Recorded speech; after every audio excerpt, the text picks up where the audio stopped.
ค่ะขอสวัสดีผู้เข้าร่วมงานทุกท่านนะคะที่อยู่ภายในบริเวณงานมนต์เสน่ห์เชียงใหม่บึงดอกไม้งามชามิ่งเชียงใหม่ Flower Festival ค่ะจัดขึ้นในระหว่างวันที่ 28 พฤศจิกายน 2568 นะคะไปจนถึงวันที่ 4 มกราคม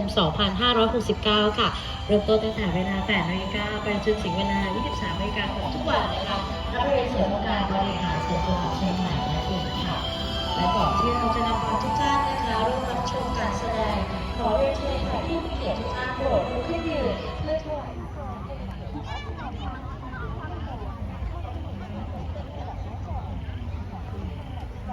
ชมนะคะรวมถึงการอนุรักษ์ศิลปะวัฒนธรรมค่ะทรงริเริ่มและสนับสนุนให้มีการแสดงโขนอย่างต่อเนื่องและเพื่อสืบสานพระราชปณิธานของสมเด็จพระนางเจ้าสิริกิติ์พระบรมราชินีนาถพระบรมราชชนนีซึ่งการแสดงโขนของเราจะมีให้ทุกท่านรับชมทุกวันศุกร์เสาร์และอาทิตย์นะคะวันละ3รอบค่ะเริ่มต้นรอบแรกรอบเวลา 19 นาฬิกา 20 นาฬิกาและ 21 นาฬิกานั่นเองค่ะ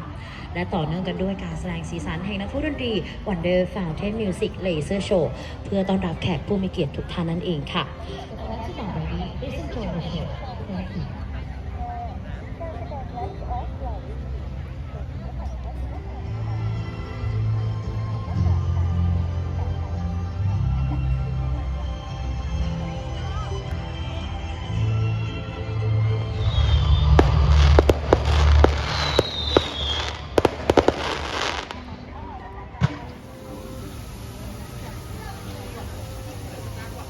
大概都没换过呢，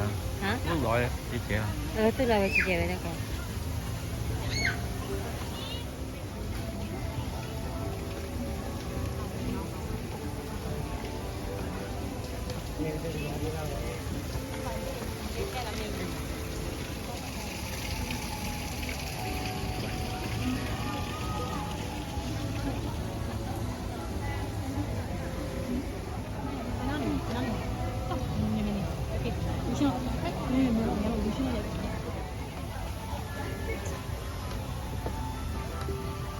Trip in Chiang Mai.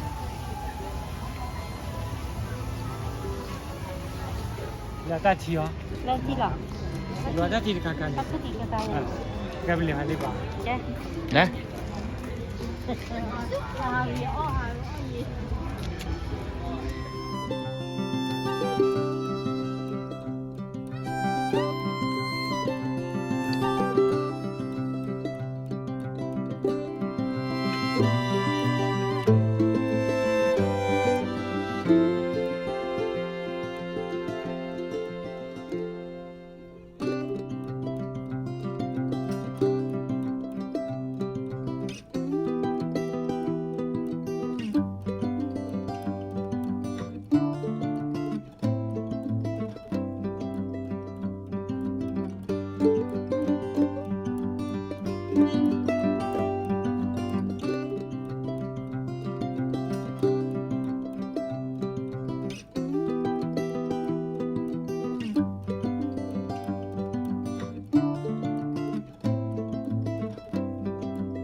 Kita mikir,